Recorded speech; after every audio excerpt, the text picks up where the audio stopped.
On est de retour, on est ensemble jusqu'à 19 h. Dans quelques instants, on parle à Sophie Mongeon de recours collectif de la STM également. Mais avant toute chose, je l'ai dit tantôt, j'ai ravalé ma gorgée de café de travers ce matin. Je lisais mes nouvelles et là, soudainement, je tombe sur un texte de Marianne Despelteaux, Radio-Canada.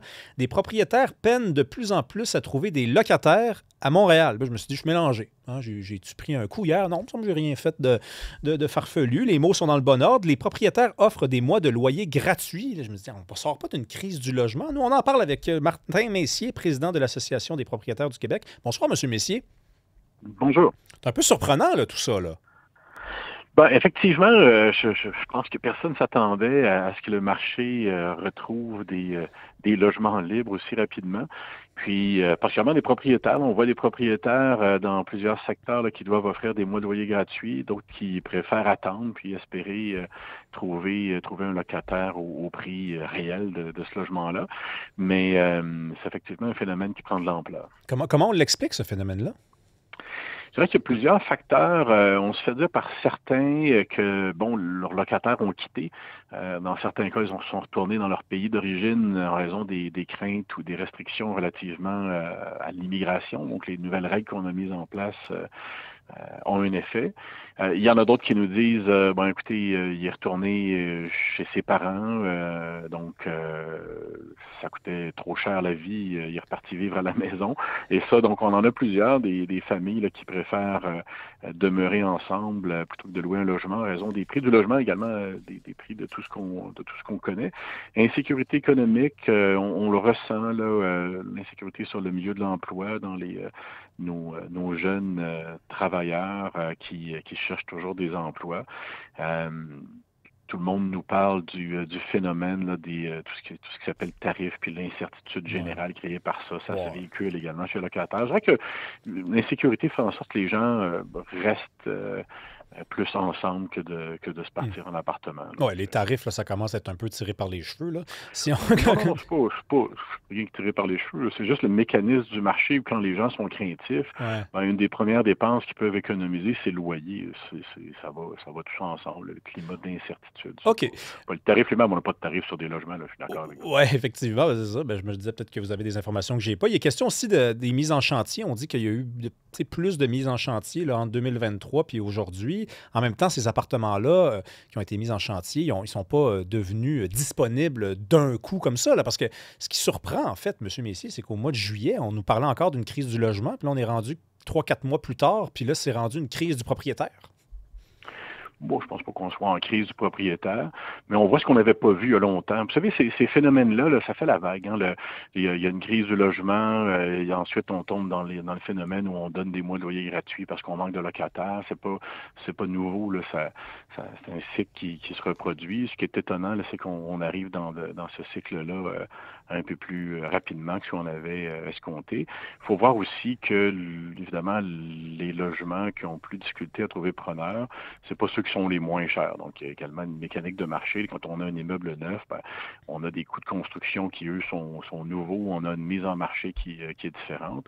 Et là, ben, c'est ces logements-là plus récents, ou à tout le moins avec un loyer plus élevé, qui ont difficulté à trouver preneur. C'est sûr que si j'ai un propriétaire qui annonce un 4,5 à 1 000 $ à Montréal, ça ne devrait pas être très long avant qu'il trouve quelqu'un. Oui, c'est ça. Ben là, on va en parler du prix. Parce que moi, vous savez, je suis dans le meilleur des deux mondes. Je suis à la fois locataire et propriétaire. Donc, il y a des jours où je me sens solidaire des propriétaires. Il y a d'autres jours où je me sens solidaire des locataires.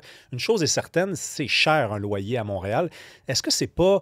Elle n'est pas là, l'explication. Tu sais, on parle de toutes sortes d'affaires. Je pense qu'il y a une partie de ce qui explique ça dans chacune de ces affaires-là qu'on vient d'évoquer. Mais le prix, quand c'est rendu que ça coûte il y a quelqu'un qui m'a envoyé l'autre jour un 4,5. Elle me dit, regarde, c'est un bon prix, puis c'était 2 000 $. Je me dis, hey, c'est 2 000 $ pour un 4,5, il me semble, ça n'a pas d'allure. Les gens, à force de payer, puis de rien mettre de côté, effectivement, ils peuvent peut-être se dire, je vais retourner chez mes parents 2 ans. Non, mais vous avez raison, c'est le prix est un facteur important. Le prix du logement, mais également le prix de tout. Là. On peut on est un peu avec des produits plus chers comme l'épicier qui se dit bon du bœuf, j'en vends moins. Là. Et donc il y a une croissance qui fait en sorte qu'il y a une pression chez notre client là, qui consomme pas seulement du logement, là, il consomme des vêtements, il a besoin d'une automobile bien souvent, l'alimentation. Donc et l'ensemble de tout ça fait une charge qui amène les gens à reconsidérer. Mais vous avez tout à fait raison. raison, le prix est un élément important, là. Puis on ne fera pas de politique, là, M. Messier, mais ben, il a été question beaucoup des politiques d'immigration, autant au fédéral qu'au provincial dans les dernières années. Il y a des gens qui faisaient des liens entre la crise du logement et les politiques d'immigration. On entendait toutes sortes de choses. Les banques, à un moment donné, s'en sont mêlées.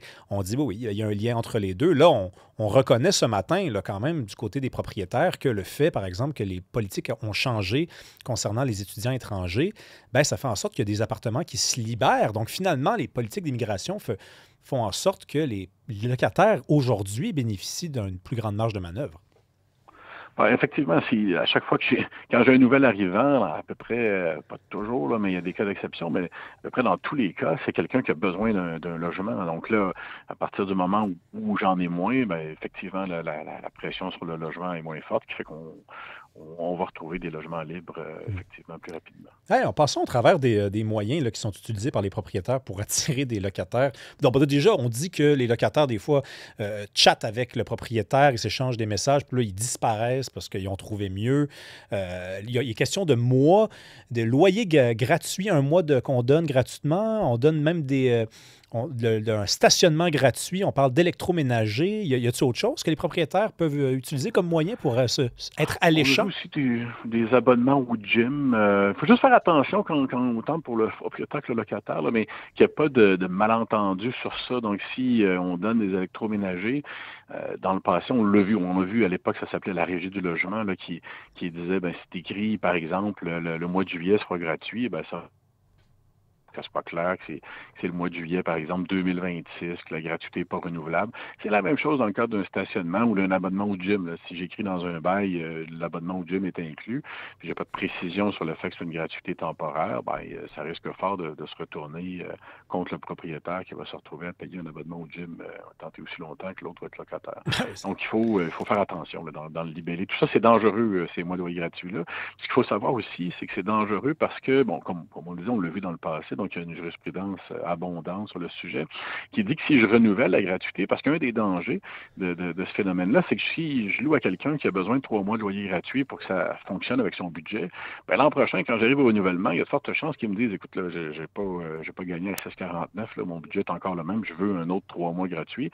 Et là, dès que je renouvelle cette gratuité-là, le tribunal va considérer que j'ai réduit de façon permanente mon loyer. Donc, divisé par 12, puis on va dire ça, c'est le nouveau loyer. Donc, c'est dangereux. C'est un jeu dangereux. Il faut faire attention quand on est proprio avant de conclure que c'est la bonne solution. Est-ce que vous pensez que ça pourrait affecter le marché de la vente d'immeubles? Parce que s'il y a des gens qui ont ramassé de l'argent, là, puis qui veulent acheter un premier immeuble, ils veulent wrapper, ils veulent utiliser le CELIAP, ils ont une mise de fonds de 10 puis là, ils se disent, bon, ben, je viens de lire dans le journal là, que c'est compliqué de trouver des locataires, là. Oui, c'est bien certain. Si j'achète un immeuble, c'est une entreprise, donc je l'achète en fonction de ses revenus, ses dépenses.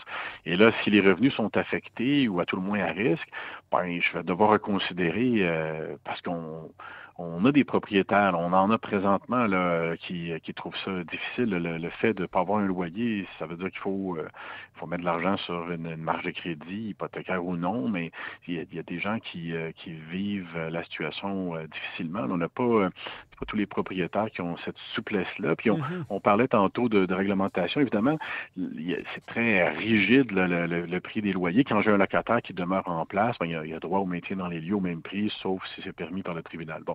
À partir du moment où j'ai dit ça, dans certains cas, les propriétaires pourraient, pour éviter d'avoir un logement vide, dire, écoutez, on pourrait avoir une entente temporaire là, pour que pendant X mois, on puisse payer moins, mais qu'on revienne à plus cher par la suite. Mais c'est pas permis par la loi. Un propriétaire qui fait ça va se mettre dans le pétrin parce que dès que je réduis le loyer, la réduction est permanente. Et on a cette rigidité-là. Possiblement qu'on arrive à une époque où une souplesse serait appréciée par tous. Il faut voir, quand on parle de souplesse, il faut évidemment baliser ça, pas qu'il y ait d'abus d'un côté ni de l'autre. Mais oui, il y a des propriétaires qui nous posent cette question-là. Des fois, on arrive au moment de l'augmentation, puis les propriétaires me disent, ben là, je ne veux pas le perdre, mais j'ai besoin de cette augmentation-là, mais je peux l'amortir sur 3 ans. Puis on dit non, présentement, vous ne pouvez pas. Donc, ça fait partie des choses qu'on doit discuter. Mais en tout cas, le monde est surprenant. Moi, j'aurais jamais pensé lire un texte pareil ce matin, puis parler avec le président de l'association l'Association des propriétaires, puis qui me disent non, non, vous avez bien lu le texte, les mots sont dans le bon ordre. Merci beaucoup, Martin Messier, président de l'Association des propriétaires du Québec, de nous parler ce soir. Au revoir. Au revoir.